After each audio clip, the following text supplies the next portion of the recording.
Hello everyone, আশা করি আপনারা সবাই ভালো আছেন। দেখতে পাচ্ছেন আজকে পহেলা বৈশাখে আজকে ভান্ডারিয়া শিশু পার্কে যে অসংখ্য লোকজন কিন্তু এখানে রয়েছে, তারা ফটোশ্যুট করছে। আপনারা দেখতে পাচ্ছেন খুব সুন্দর একটি পরিবেশে প্রকৃত সবুজের মাঝে কিন্তু সবাই এখানে রয়েছে।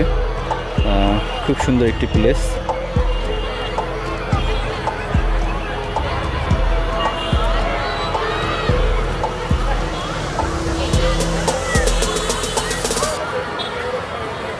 রূপসী বাংলা ফটোগ্রাফির পেজ থেকে সবাইকে জানাই আন্তরিক অভিনন্দন ও শুভেচ্ছা।